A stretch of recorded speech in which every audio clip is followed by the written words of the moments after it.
hablando sobre el libro de Josué. Es un estudio que llevamos un tanto despacio, pero vamos a continuar ahora. Seguimos en el capítulo 5. En los primeros versículos hasta el 12 es donde hemos estado hablando. El primer versículo estábamos viendo de que los reyes amorreos y todos los vecinos que estaban ya después de haber cruzado el río Jordán, los cananeos, todas las regiones de alrededor, estaban con miedo, temblorosos, desfalleciendo en su estado de ánimo, porque se dieron cuenta de todo lo que había sucedido desde 40 años atrás, cuando el pueblo de Israel salió de Egipto, y ahora han pasado el río Jordán en seco, y todas las proezas que Dios había hecho con este pueblo de Israel los tenía temblorosos a los pueblos vecinos. De los versículos 2 al 9, luego de haber pasado el río Jordán, están en Gilgal, campamento después del paso del cruce del río en seco. Dice allí de que el Señor le ordena a Josué circuncidar a las generaciones nuevas de Israel, porque no estaban circuncidadas. Esto era una identificación u obediencia al pacto que Dios había hecho con Abraham allá en el tiempo pasado. Esto lo podemos ver con respecto al pacto con Abraham en el capítulo 17 de Génesis. Ellos habían desacatado, por así decir, no habían obedecido lo que Dios había ordenado de que todo hebreo debía de circuncidarse al octavo día. El versículo 10, vemos a los hijos de Israel acampar ahí en Gilgal, ya posicionándose, por así decir, el primer descanso después del cruce del río. Están ahí celebrando la Pascua que por muchos años no la habían celebrado. Era algo importante y podría decir espectacular para las nuevas generaciones, porque no la habían celebrado por muchos años mientras estuvieron en el desierto. Esto seguramente fue emocionante para los mayores como Caleb, como Moisés, Caleb y Josué, que eran los únicos sobrevivientes que habían salido de Egipto 40 años atrás. Los versículos 11 y 12, después de haber celebrado la Pascua, vimos allí de que comen del fruto de la tierra, panes sin levadura y espigas tostadas. Ese era el producto ya de lo que estaban cosechando de las tierras que ya estaban tomando posesión.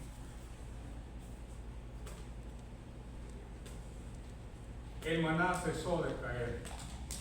Ya no más maná iba a caer. Nunca más el pueblo de Israel vio caer el maná, que por tantos años habían disfrutado de ese alimento que Dios les mandaba cada mañana. Ya no iba a haber más maná, porque ya estaban, por así decir, entrado en la tierra, tomando posesión de ella, la tierra que les traería muchas luchas y conflictos, guerras campales, para poder tomar posesión de la tierra que hasta hoy, siglo XXI, de nuestra era, todavía no han tomado totalmente la posesión de su tierra. Mire qué cosa. Pero el Señor estaba ahí y ellos debían tomar posesión de la tierra, cosas que no lo pudieron obtener. En vez de eso fueron desprotegidos y expatriados a otros pueblos, y sabemos mucho de esta historia. Esto pasó con el pueblo hebreo, con el pueblo de Israel. Vamos ahora a ver algo, los últimos 3 versículos de este capítulo 5, los versículos 13 al 15 del capítulo 5. Dice la palabra del Señor de la siguiente manera: estando Josué cerca de Jericó, alzó sus ojos y vio un varón que estaba delante de él, el cual tenía una espada desenvainada en su mano. Y Josué, yendo hacia él, le dijo: ¿Eres de los nuestros? o de nuestros enemigos? Él respondió, no, mas como príncipe del ejército de Jehová he venido ahora. Entonces Josué, postrándose sobre su rostro en tierra, le adoró y dijo, ¿qué dice mi señor a su siervo? Y el príncipe del ejército de Jehová respondió a Josué, quita el calzado de tus pies, porque el lugar donde estás es santo. Y Josué así lo hizo. Que el Señor bendiga su palabra tan hermosa que hemos leído ahora. Nos parece muy familiar, especialmente este último versículo, cuando el Señor Jehová, nuestro Dios, hablaba a Moisés allá en el capítulo 3 del Éxodo. Lo recordamos todos, ¿verdad? Esto es muy familiar para la iglesia, aún a los niños, escuchando las historias en la escuela dominical. El tema que tengo para compartir ahora es un visitante inesperado. Antes de dar Josué la orden del ataque, de sitiar las ciudades de Jericó, de conquistar aquella gran ciudad fortificada, Josué se aparta, por así decir, por ahí y vio una figura, la figura de un soldado, un hombre de guerra con la espada desenvainada en su mano. Ante esto, Josué se acerca y con voz firme lo interroga diciendo, así como hemos leído, ¿eres de los nuestros o de nuestros enemigos? Aquel personaje, aquel varón, aquel soldado le dice no. Como diciéndole, no soy soldado de los tuyos. No soy un soldado enemigo. No estoy en contra tuya. Estoy de tu lado, aliado tuyo. Soy un aliado tuyo. Mire qué importante la experiencia de Josué hasta allí. Inesperadamente él se encuentra en un lugar cercano frente a Jericó. El ejército ya está preparado, listo para el ataque, pero todavía hay algo que Josué debe hacer. Hay algo que Josué tiene que considerar muy importante en su vida. Él no sabe aún. ¿Qué estaría haciendo Josué allí en aquel lugar?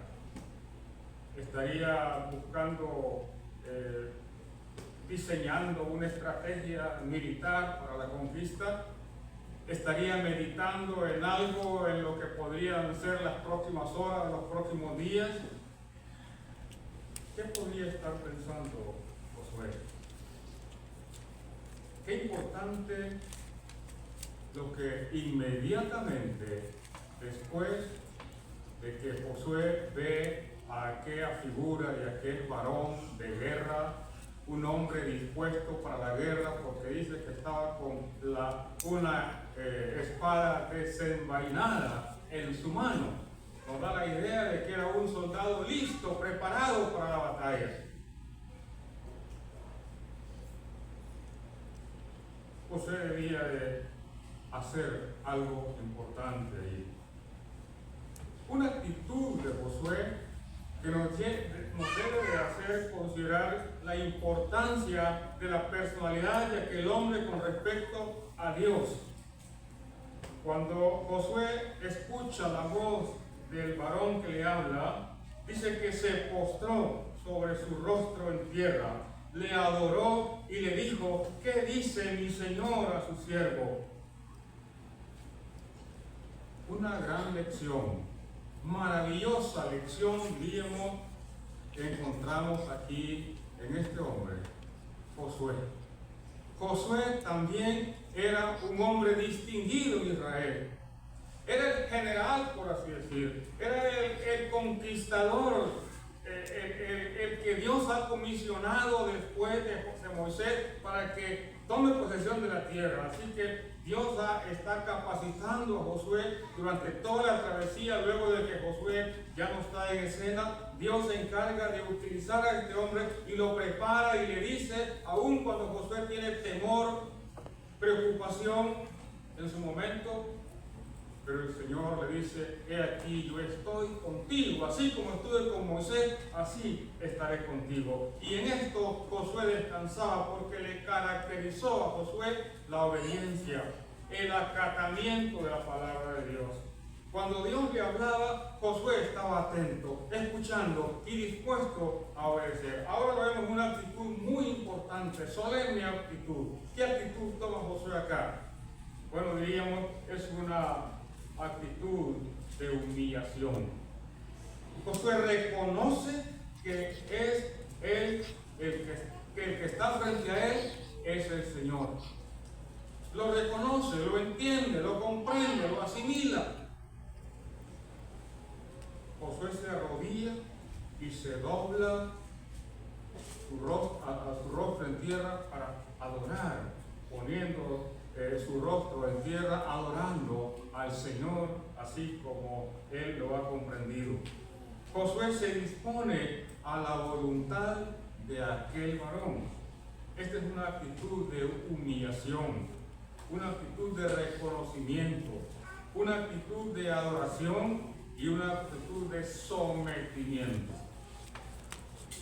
Qué importante la actitud de este hombre.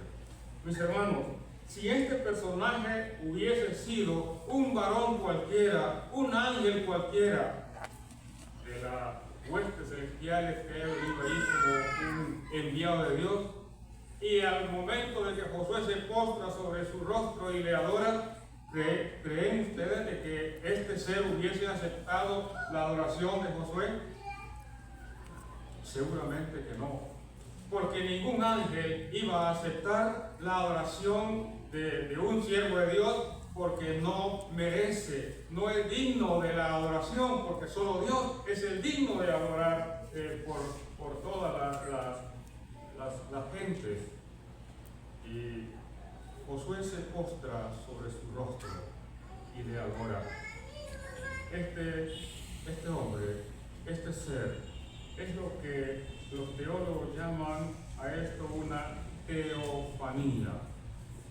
La teofanía es una expresión visible y tangible de Dios, en una manifestación visible, podemos decir, así como hemos dicho, una expresión visible y tangible de la presencia misma de Dios. Esto es lo que se llama la teofanía. Pero hay otra forma también que podemos entender cuando es el Señor Jesucristo que se presenta de una manera especial, preencarnado. Esto es lo que llamamos como la cristofanía. La cristofanía es una manifestación de Cristo antes de la encarnación. No nos olvidemos que el Señor Jesucristo está activo desde el principio de las cosas. Allá en la creación el Señor Jesucristo está activo. Y en cada libro de la Biblia hemos aprendido que el Señor Jesucristo forma parte del plan de Dios para con el hombre. Y esto es lo que muy probable haya sido una cristofanía que está frente a Josué.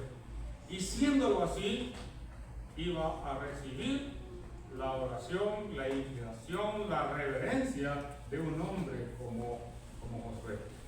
Así que es muy posible o probable que esto haya sido el Cristo preencarnado visitando a Josué y diciéndole: soy el príncipe del ejército de Jehová. En otros momentos el Señor se ha manifestado como el ángel de Jehová. Cuando Sansón iba a nacer, el ángel del Señor se le apareció a la esposa de Manoah. Y después, en otra manifestación, el ángel de Jehová apareció tanto a la esposa como a Manoah mismo. Los dos están entendiendo que es el ángel del Señor que está presentándose en una manifestación muy espectacular, muy sobrenatural. Ellos entienden y entendieron que era el Señor mismo. Esta visita, hermanos, le deja a Josué un par de cosas importantes, lecciones precisas que Josué debía de aprender en aquel momento. La primera lección puede ser: esta batalla no es de Josué, es de Dios. La batalla que iba a empezar Josué con la conquista de Jericó, una ciudad fortificada, y todas las demás ciudades que iba a conquistar, no era propiamente de Josué. No es Josué el general invencible y que él iba a ganar la victoria en su capacidad, en su fuerza, en su conocimiento, en su sabiduría, en su estrategia. No, era la batalla que Dios ganaría, claro está, a través de su siervo. Este varón no se identifica como soldado del ejército de Israel, sino como el príncipe del ejército de Jehová. Josué debía de entender de que el Señor estaba frente a él y que la conquista de Jericó, así como las demás ciudades, no iba a ser él el estratega, sino la estrategia la tenía el Señor. Aquel varón está haciendo referencia a las huestes angelicales que rodean el trono de Dios y que están esperando el mandato de Dios para actuar. Porque Dios ordena a sus ejércitos, a sus huestes celestiales, y obedecen.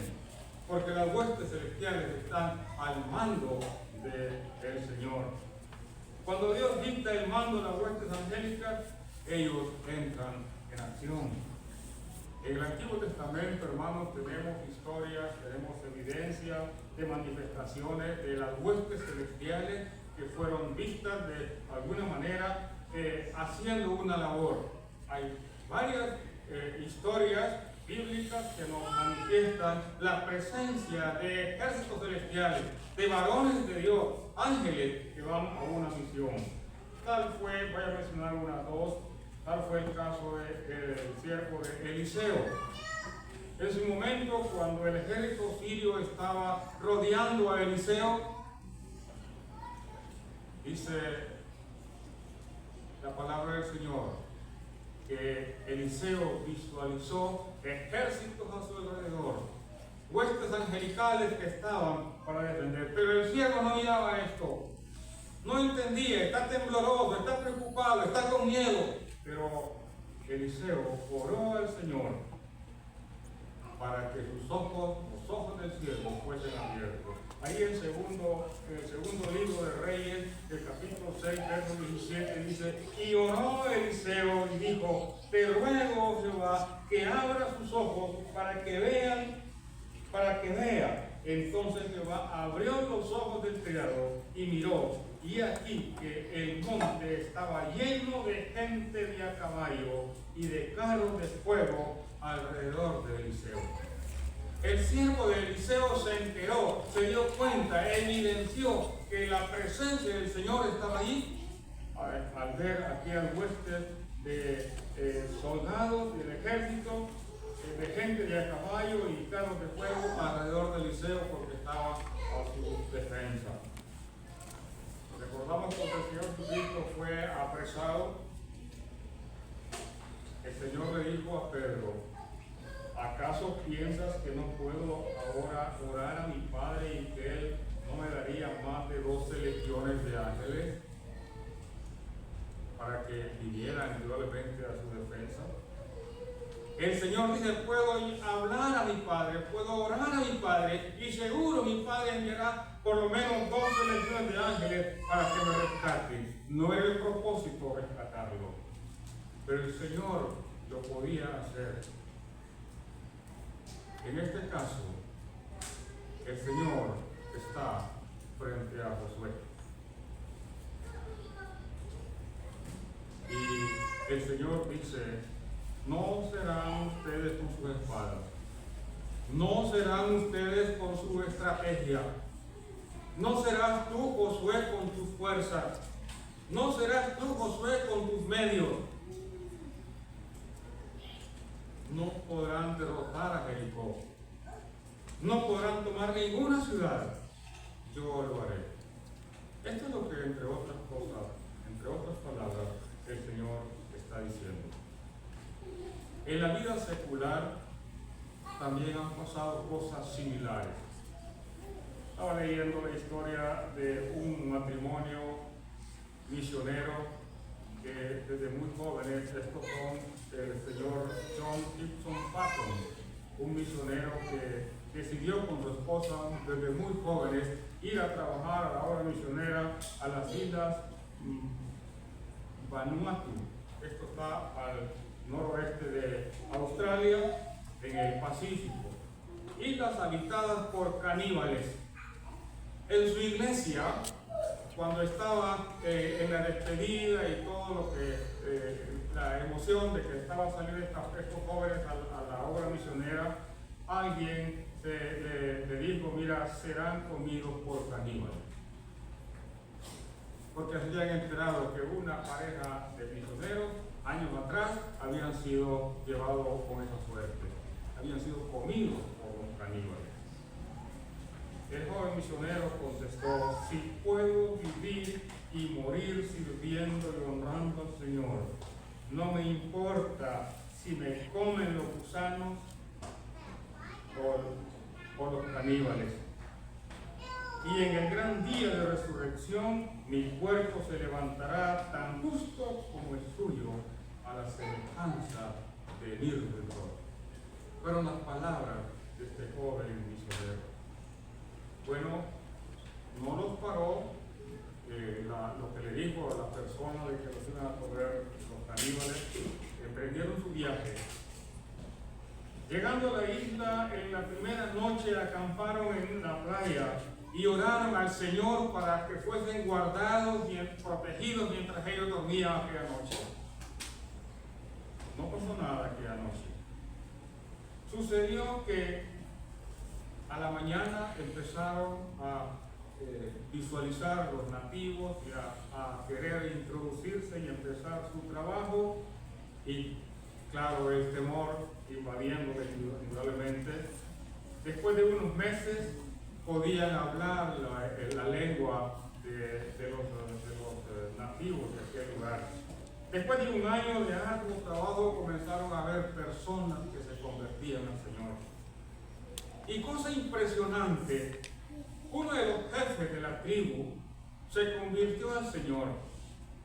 Y para esto era gloria a Dios que daban ellos al ver lo que el Señor estaba haciendo. El jefe de la tribu se convirtió al Señor. En un día que estaban conversando ya como amigos y hermanos, estaba dando su testimonio el jefe de la tribu a los misioneros. Y dice que en una oportunidad, en un día, una noche, habían venido un grupo de hombres armados a invadir el campamento donde estaban los hermanos. Pero impresionados, cuando se acercaron al campamento, vieron una cantidad enorme de soldados rodeando el campamento. Y todos tenían armas y antorchas. Tuvieron miedo y se fueron corriendo. ¿Qué pudo ser esto? Seguramente la mano del Señor se manifestó. Y aquellos hombres pudieron ver ejércitos celestiales en protección de sus siervos allí en aquel lugar. Seguramente, esto es lo que pasaría con Josué. Si el ejército de Josué se aprestaba a ir en sus fuerzas, difícilmente podían conquistar la ciudad de Jericó. La ciudad de Jericó, a pesar de que tienen miedo, que están temblorosos, pero también es un ejército armado y podían rebatirles. Pero ¿saben? La palabra del Señor nos dice que después de todo lo que hicieron, cuando miremos la conquista de Jericó, vamos a darnos cuenta, a evidenciar más cómo fue tomada esta ciudad. Al final fue conquistada. Y dice el capítulo 6, verso 21 de Josué: y destruyeron a filo de espada todo lo que en la ciudad había, hombres y mujeres, jóvenes y viejos, hasta los bueyes, las ovejas y los asnos. El Señor hizo todo aquello, claro está, utilizando al pueblo de Israel, porque Dios hace uso de los elementos que Él capacita. Y en este caso Josué y un pueblo obediente está haciendo la obra y el Señor está conduciendo. Diríamos que esta fue la primera lección que Josué está aprendiendo acá. Esta batalla no era de Josué, era la batalla de Dios al lado de Josué. Miremos la segunda lección. Es que Dios no estaba del lado de Josué, sino Josué tenía que estar al lado de Dios. Los versículos 13 y 14, miren cómo dicen: estando Josué cerca de Jericó, alzó sus ojos y vio un varón que estaba delante de él, el cual tenía una espada en su mano. Y Josué, yendo hacia él, le dijo: ¿eres de los nuestros o de nuestros enemigos? Él respondió, verso 14, él respondió: no, mas como el príncipe del ejército de Jehová he venido ahora.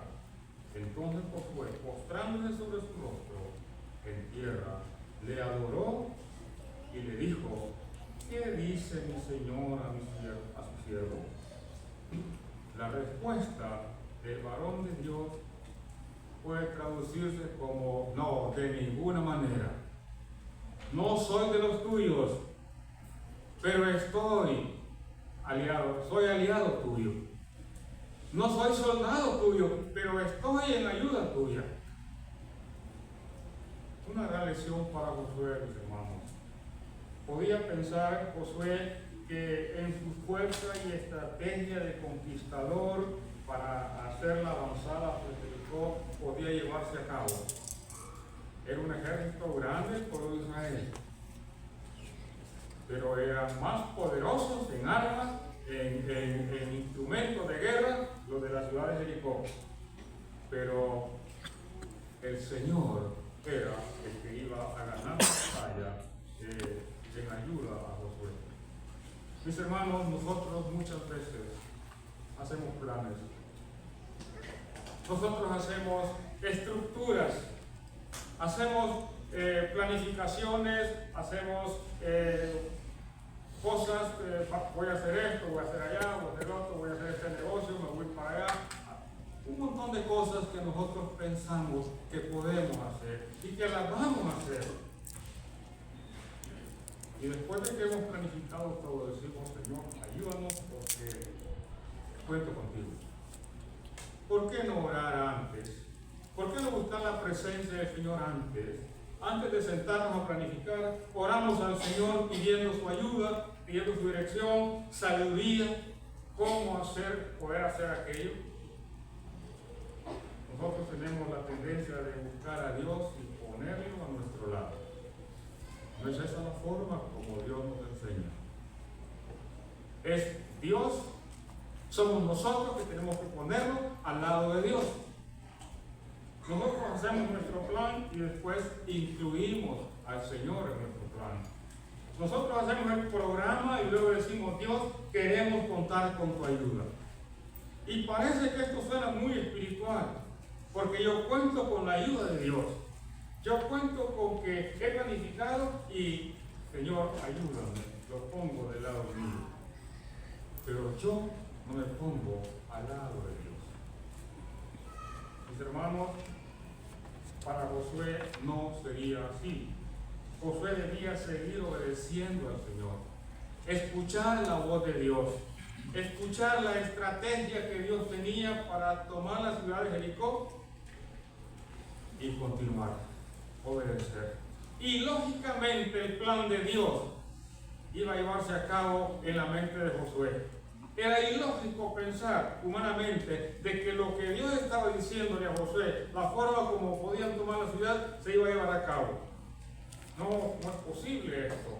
Caminar alrededor de la ciudad una vez cada día y el séptimo día 7 veces y después gritar y esto es lo que basta. No, necesitamos algo más. Esto no es suficiente. El hombre piensa así. Cuando predicamos el Evangelio decimos arrepiéntase, cree en Jesucristo, solamente creer en el Señor Jesucristo para salvación y vida eterna. El hombre dice, no es posible esto, muy barato sale esto. Barato es la salvación cuando Jesucristo dio su vida, entregó su vida, su sangre derramada en la cruz del Calvario. No es barata la salvación, es cara la salvación de Dios. A nosotros no nos costó nada, pero la vida de Jesucristo, su sangre preciosa. El príncipe del ejército de Jehová responde a Josué, no, soy el príncipe, no soy de los tuyos, soy el príncipe del ejército de Jehová. Es importante que Josué aprendió estas dos lecciones y quizás puedan haber más lecciones acá. Vamos a leer el versículo 15. Y el príncipe del ejército de Jehová respondió a Josué, quita el calzado de tus pies, porque el lugar donde estás es santo. Y Josué así lo hizo. Josué se caracterizó por la obediencia. Josué se caracterizó por la obediencia. A Moisés Dios le dijo, allá en el capítulo 3 del Éxodo, versículo 5, no te acerques, le dice el Señor a Moisés, quita tu calzado de tus pies, porque el lugar en que tú estás, tierra santa es. Esto es lo que el Señor le dijo a Moisés muchos años atrás. La misma palabra le está diciendo el Señor acá, el príncipe del ejército de Jehová, le está diciendo a Josué, quita el calzado de tus pies, porque el lugar donde estás es santo. Y el versículo termina diciendo, y Josué así lo hizo. Mis hermanos, con las mismas palabras que Dios aprobó el liderazgo de Moisés, está también aprobando el liderazgo de Josué. Así como lo hizo con Moisés. Qué importantes lecciones podemos encontrar aquí. Así nos ilustra Dios la gran victoria que vamos a ver más adelante que tuvo Josué cuando conquistó la ciudad de Jericó. Una ciudad fortificada que solamente la parte del muro que no se cayó fue donde vivía Rahab y su familia. Lo único que no se derrumbó. Y toda la ciudad y sus muros cayeron. Y como hemos leído en el versículo 6:21, dice, y destruyeron a filo de espada todo lo que en la ciudad había, hombres, mujeres, jóvenes y viejos, hasta los bueyes, las ovejas y los asnos. No quedó nada. Así se manifestó el Señor aquel día. La obediencia de Josué significó la victoria contra la ciudad de Jericó. Que el Señor nos ayude, hermanos, para al continuar este estudio podamos comprender que el Señor todavía puede hacer la obra entre nosotros y a través de nosotros.